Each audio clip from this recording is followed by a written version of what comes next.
ಇದೊಂಥರ ಹರಾಸ್ಮೆಂಟ್ ಅಂತ ಹೇಳಿದ್ರು ಸರ್ ಅವರು. ಹರಾಸ್ಮೆಂಟ್ ಮಾಡ್ತಾ ಇದ್ದಾರೆ. ದೇಶದಲ್ಲಿ ನ್ಯಾಯಾಲಯದ ವ್ಯವಸ್ಥೆ ಇದೆ. ಸರ್ವೋಚ್ಚ ನ್ಯಾಯಾಲಯ ಅಂತ ಒಂದಿದೆ. ಕೇಂದ್ರದಲ್ಲಿ ಯಾವುದೇ ಸರ್ಕಾರ ಇದ್ರೂ ಕೂಡ ಯಾವುದೇ ಒಂದು ಪುರಾವೆ ಇಲ್ಲದೆ ಯಾವುದೇ ಒಂದು ರಾಜಕೀಯ ಮುಖಂಡರ ಬಗ್ಗೆ ಮೇಲಾಗಲಿ ಪಕ್ಷದ ಮೇಲಾಗಲಿ ಈ ರೀತಿ ಇನ್ವೆಸ್ಟಿಗೇಷನ್ ಮಾಡೋದಕ್ಕೆ ಸಾಧ್ಯ ಇಲ್ಲ. ನ್ಯಾಷನಲ್ ಹೆರಾಲ್ಡ್ ಕೇಸ್ನಲ್ಲಿ ಯಾವ ರೀತಿ ಗಾಂಧಿ ಕುಟುಂಬ ಒಂದು ಪಬ್ಲಿಕ್ ಟ್ರಸ್ಟ್ ಅನ್ನ ಪ್ರೈವೇಟ್ ಟ್ರಸ್ಟ್ ಆಗಿ ಪರಿವರ್ತನೆ ಮಾಡಿಕೊಂಡು ಟ್ರಸ್ಟಿಗಳನ್ನ ಅದರಿಂದ ತೆಗೆದುಹಾಕಿ ಇವರಿಗೆ ಬೇಕಾದಂತ ವ್ಯಕ್ತಿಗಳನ್ನ ಟ್ರಸ್ಟ್ ಒಳಗೆ ಸೇರಿಸಿ ಆಸ್ತಿಯನ್ನ ಲಪ್ಟಾಯಿಸಿರುವಂತದ್ದು ಇವತ್ತು ಬಹಿರಂಗವಾಗಿದೆ, ಜಗಜ್ಜಾಹೀರಾಗಿದೆ. ಹಾಗಾಗಿ ನ್ಯಾಷನಲ್ ಹೆರಾಲ್ಡ್ ಕೇಸಲ್ಲಿ ಇವತ್ತು ತನಿಖೆ ನಡೀತಾ ಇದ್ರೆ ಇವರಿಗೆ ನೋಟಿಸ್ ಕೊಟ್ಟು ತನಿಖೆಗೆ ಬನ್ನಿ ಅಂತ ಹೇಳಿದ್ರೆ ಡಿ ಕೆ ಶಿವಕುಮಾರ್ ಅವ್ರಿಗೆ ಇದು ತೇಜೋವಧೆ ಅಥವಾ ಪೊಲಿಟಿಕಲ್ ವೆಂಡೇಟ ಅಂತ ಅನ್ಸಿದ್ರೆ ಇದು ಮೂರ್ಖತನದ ಪರಮಾವಧಿ. ಏನಿದೆ ಅದನ್ನ ಎದುರಿಸಬೇಕಾಗ್ತದೆ. ಕುಮಾರಸ್ವಾಮಿ ಅವರು ಬಿಜೆಪಿ ಜೊತೆ ಸೇರಿ ಮನುವಾದಿ ಆಗಿದ್ದಾರೆ ಅಂತ ಸಿದ್ದರಾಮಯ್ಯ ಅವರು ಹೇಳಿದ್ದಾರೆ. ನಿನ್ನೆ ಪಠ್ಯದಲ್ಲಿ ಭಗವದ್ಗೀತೆ ವಿಚಾರ ಸೇರಿಸಬೇಕು ಅಂತ ಕುಮಾರಸ್ವಾಮಿ ಅವರು ಪತ್ರ ಬರೆದಿದ್ದಾರಲ್ಲ ಸರ್, ಆ ವಿಚಾರ ಮನುವಾದಿ ಆಗಿದ್ದಾರೆ ಬಿಜೆಪಿ ಜೊತೆ ಸೇರಿ. ಸಿದ್ದರಾಮಯ್ಯನವರು ಕುಮಾರಸ್ವಾಮಿ ಅವ್ರ ಬಗ್ಗೆ ಏನು ಹೇಳಿದ್ದಾರೆ ತಾವು ನೋಡಿದ್ರೆ ನಾನು ಕೂಡ ಗಮನಿಸಿದ್ದೇನೆ. ಕುಮಾರಸ್ವಾಮಿ ಅವರು ಉತ್ತರ ಕೊಡ್ತಾರೆ. ಆದರೆ ನಮ್ಮ ಮುಂದೆ ಇರ್ತಕ್ಕಂಥ ಇವತ್ತಿನ ಪ್ರಶ್ನೆ, ಈ ಅಧಿವೇಶನ ನಾಡಿದ್ದ ಪ್ರಾರಂಭ ಆಗ್ತದೆ. ಈ ಜನವಿರೋಧಿ ಕಾಂಗ್ರೆಸ್ ಪಕ್ಷ ಸರ್ಕಾರವನ್ನು ಯಾವ ರೀತಿ ಚಾಟಿ ಬೀಸಬೇಕು ಅಥವಾ ಸನ್ನದ್ಧರಾಗಿದ್ದಾರೆ. ಸರ್, ಅವಿಶ್ವಾಸ ನಿರ್ಣಯನ ಮಂಡನೆ ಮಾಡ್ತಾರೆ ಸರ್. ಬಿಜೆಪಿ ಆ ಥರ ಯೋಚನೆ ಇದೆ. ಯಾಕಂದ್ರೆ ಸಿದ್ದರಾಮಯ್ಯನವರು ಪದೇ ಪದೇ ಈ ರೀತಿ ಹೇಳ್ತಾ ಇದ್ದಾರೆ.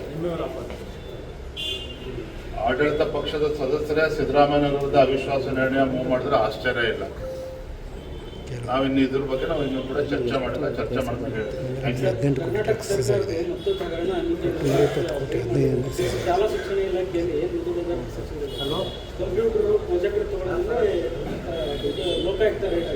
ಇದೆಲ್ಲವನ್ನು ಕೂಡ ಸದನದಲ್ಲಿ ಚರ್ಚೆ ಮಾಡ್ತೀವಿ. ಇವತ್ತು ನೋಡಿ, ರಾಜ್ಯ ಸರ್ಕಾರ, ಕಾಂಗ್ರೆಸ್ ಸರ್ಕಾರ ಅಧಿಕಾರಕ್ಕೆ ಬಂದ ನಂತರದಲ್ಲಿ ತತ್ಕ್ಷಣ ಮಾಡಿದ್ದೇನು, ಕೇಂದ್ರ ಸರ್ಕಾರ ನೂತನ ಶಿಕ್ಷಣ ನೀತಿಯನ್ನ, ನ್ಯೂ ಎಜುಕೇಶನ್ ಪಾಲಿಸಿ ಇಡೀ ದೇಶಾದ್ಯಂತ ಇಂಪ್ಲಿಮೆಂಟ್ ಮಾಡಬೇಕು, ಇಂದಿನ ಅಗತ್ಯತೆಯ ಅನುಸಾರವಾಗಿ ಒಂದು ಹೊಸ ಶಿಕ್ಷಣ ನೀತಿಯನ್ನು ತರಬೇಕು ಅಂತೇಳಿ NEP ತಂದು. And Karnataka was the first state. Karnataka ಪ್ರಥಮ ರಾಜ್ಯ. ನಮ್ಮ ಡಾಕ್ಟರ್ ಅಶ್ವಥ್ ನಾರಾಯಣ ಅವರು ಶಿಕ್ಷಣ ಸಚಿವರಾಗಿ ಅದನ್ನ ಇಡೀ ದೇಶದಲ್ಲಿ ಕರ್ನಾಟಕ ಮೊದಲು ಅದನ್ನು ಇಂಪ್ಲಿಮೆಂಟ್ ಮಾಡಿದ್ದು. ಆದರೆ ಸಿದ್ದರಾಮಯ್ಯ ಸರ್ಕಾರ ಬಂದ ಮೇಲೆ ನಾವು ಕೇಂದ್ರದ ಹೊಸ ಶಿಕ್ಷಣ ನೀತಿಯನ್ನ NEP ಬದಿಗಿಟ್ಟು ನಾವೇ ಕರ್ನಾಟಕ ರಾಜ್ಯ ಒಂದು ಹೊಸ ಶಿಕ್ಷಣ ನೀತಿಯನ್ನು ತರ್ತೇವೆ ಅಂತೇಳಿ ನಮ್ಮ ರಾಜ್ಯವ್ರು ಯಾರು ಸಿಗಲಿಲ್ಲ. ಮಹಾರಾಷ್ಟ್ರದಿಂದ ಎಕ್ಸ್ಪರ್ಟ್ಸ್ ಅನ್ನ ಕರ್ಕೊಂಡ್ಬಂದು ಅದಕ್ಕೆ ಹೆಡ್ ಮಾಡಿ, ಅದಕ್ಕೆ ಮುಖ್ಯಸ್ಥರನ್ನ ಮಾಡಿ ಅದನ್ನೇನೋ ತಿದ್ದುವಂತ ಕೆಲಸ ಮಾಡಿದ್ರು. ಅದನ್ನು ಕೂಡ ಇನ್ನೂ ಮಾಡಿಲ್ಲ.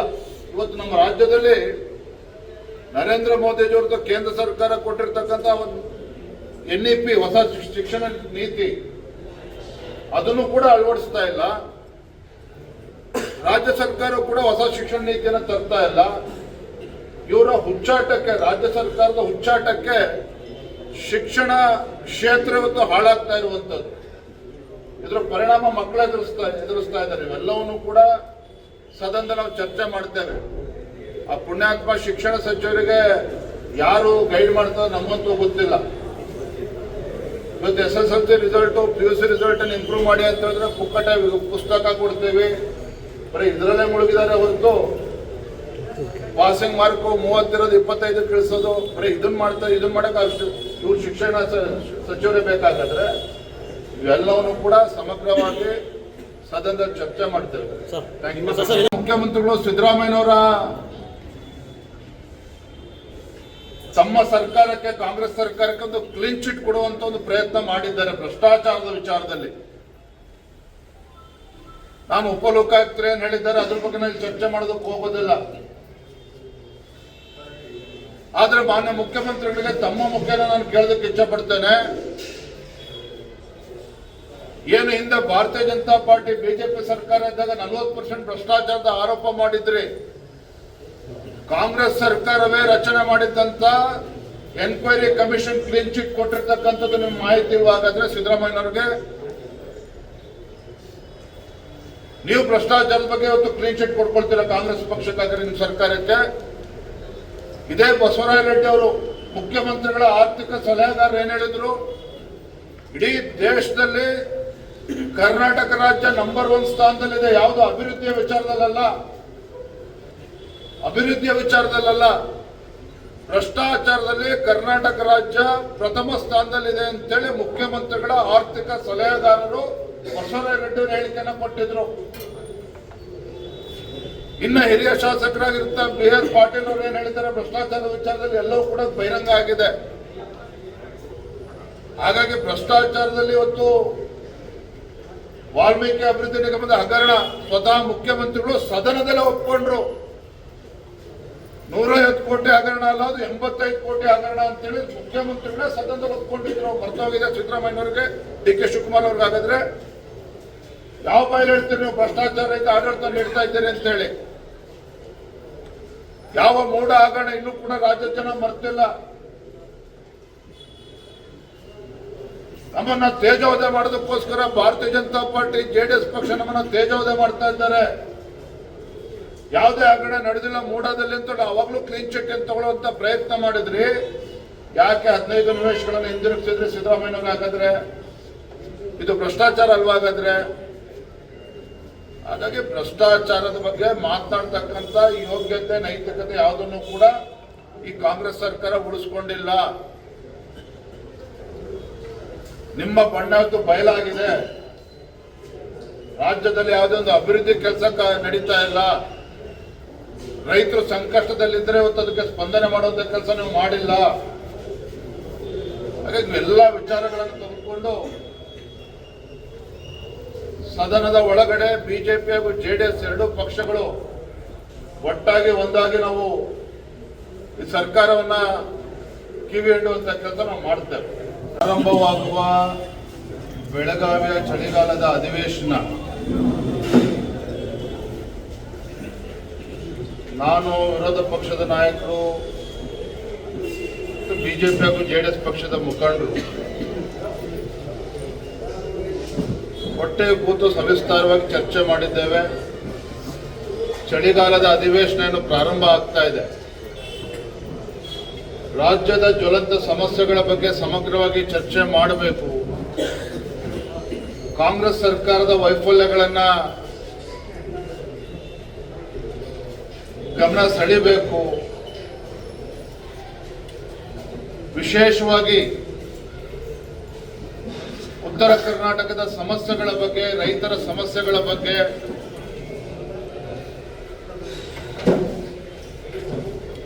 ನೀರಾವರಿ ಸಮಸ್ಯೆ ಬಗ್ಗೆ ಇವೆಲ್ಲವೂ ಕೂಡ ಚರ್ಚೆ ಮಾಡಬೇಕು. ಏನಾಗ್ತದೆ ಅಂತ ಹೇಳಿದ್ರೆ ಪ್ರತಿ ಬಾರಿ ಬೆಳಗಾವಿನಲ್ಲಿ ಅಧಿವೇಶನ ನಡೆದಾಗ ನಾಮಕವಾಸ್ತೆ ಒಂದಿನ ಉತ್ತರ ಕರ್ನಾಟಕ ಸಮಸ್ಯೆಗಳ ಬಗ್ಗೆ ಚರ್ಚೆ ಮಾಡೋ ಹಾಗೆ ಆಗ್ತದೆ. ಹಿಂದಿನ ಮುಖ್ಯಮಂತ್ರಿಗಳು ಸನ್ಮಾನ್ಯ BS ಯಡಿಯೂರಪ್ಪನವರು ಬೆಳಗಾವಿಯಲ್ಲಿ ಸುವರ್ಣಸೌಧ ಮಾಡಬೇಕು ಅನ್ನೋ ಉದ್ದೇಶ ಅಲ್ಲಿಯ ಸಮಸ್ಯೆಗಳಿಗೆ ಉತ್ತರವನ್ನು ಕಂಡುಕೊಳ್ಬೇಕು ಅಂತೇಳಿ, ಅದರಲ್ಲಿ ಯಾವುದು ಕೂಡ ಆಗ್ತಾ ಇಲ್ಲ. ಹಾಗಾಗಿ ಈ ಅಧಿವೇಶನವನ್ನ ಇನ್ನೂ ಹೆಚ್ಚು ಗಂಭೀರವಾಗಿ ತೆಗೆದುಕೊಂಡು ಅಧಿವೇಶನದ ಆರಂಭದ ದಿನಗಳಲ್ಲೇ ಈ ಎಲ್ಲ ಸಮಸ್ಯೆಗಳ ಬಗ್ಗೆ ಚರ್ಚೆ ಮಾಡಬೇಕು ಅಂತ ನಾವು ತೀರ್ಮಾನ ಮಾಡಿದ್ದೇವೆ. ನಮಗೆಲ್ಲ ತಿಳಿದಿದೆ, ಕಬ್ಬು ಬೆಳೆಗಾರರ ಸಮಸ್ಯೆ ಇನ್ನೂ ಕೂಡ ಇತ್ಯರ್ಥ ಆಗಿಲ್ಲ. ಮೆಕ್ಕೆಜೋಳ ಬೆಳೀತಕ್ಕಂಥ ರೈತರು ಇಡೀ ರಾಜ್ಯದಲ್ಲಿ 54 ಲಕ್ಷ ಮೆಟ್ರಿಕ್ ಟನ್ ರೈತರು ಮೆಕ್ಕೆಜೋಳ ಬೆಳೀತಾ ಇದ್ರೆ ಖರೀದಿ ಕೇಂದ್ರವನ್ನು ಕೂಡ ಪ್ರಾರಂಭ ಮಾಡಲಿಲ್ಲ ಕಾಂಗ್ರೆಸ್ ಸರ್ಕಾರ. ಸಿದ್ದರಾಮಯ್ಯನವರು ಖರೀದಿ ಕೇಂದ್ರ ಪ್ರಾರಂಭ ಮಾಡ್ತೇವೆ ಅಂತೇಳಿ ಆದೇಶ ಮಾಡಿ ಕೇವಲ 5 ಲಕ್ಷ ಮೆಟ್ರಿಕ್ ಟನ್ ಅನ್ನ ಖರೀದಿ ಮಾಡೋದಕ್ಕೆ ಆದೇಶ ಮಾಡಿದ್ದಾರೆ. 54 ಲಕ್ಷ ಮೆಟ್ರಿಕ್ ಟನ್ ಮೆಕ್ಕೆಜೋಳ ಬೆಳೀತಾ ಇದ್ರೆ ರಾಜ್ಯ ಸರ್ಕಾರ 5 ಲಕ್ಷ ಮೆಟ್ರಿಕ್ ಟನ್ ಅಷ್ಟೇ ಖರೀದಿ ಮಾಡೋದಕ್ಕೆ ಅವಕಾಶ ಮಾಡಿಕೊಟ್ಟಿದ್ದಾರೆ. ಮತ್ತೊಂದು ಕಡೆ ತೊಗರಿ, ಉದ್ದು, ಭತ್ತ ಖರೀದಿ ಕೇಂದ್ರ ಪ್ರಾರಂಭ ಆಗದೇ ಇರುವಂಥದ್ದು, ತುಂಗಭದ್ರಾ ಜಲಾಶಯದ ಗೇಟ್ಗಳನ್ನು ಅಳವಡಿಸ್ತಕ್ಕಂಥದ್ದು, ಇವತ್ತು ಪತ್ರಿಕೆಯಲ್ಲಿ ಫೋಟೋನು ಕೂಡ ನೋಡಿದೆ, ಪ್ರಾರಂಭ ಮಾಡಿದ್ದಾರೆ ಅಂತೇಳಿ. ತಡವಾದರೂ ಸಹ ಅಲ್ಲಿ ಏನು ರೈತರು ಹೋರಾಟ ಮಾಡ್ತಾ ಇದ್ರು, ಪ್ರತಿಭಟನೆ ಮಾಡ್ತಾ ಇದ್ರು, ಎಚ್ಚೆತ್ತುಕೊಂಡು ಆ 32 ಗೇಟ್ಗಳನ್ನು ಅಳವಡಿಸ್ತಕ್ಕಂಥ ನಿಟ್ಟಿನಲ್ಲಿ ಈಗ ಕಾರ್ಯ ಪ್ರಾರಂಭ ಮಾಡಿದಂಗೆ ಕಾಣ್ತಾ ಇದೆ.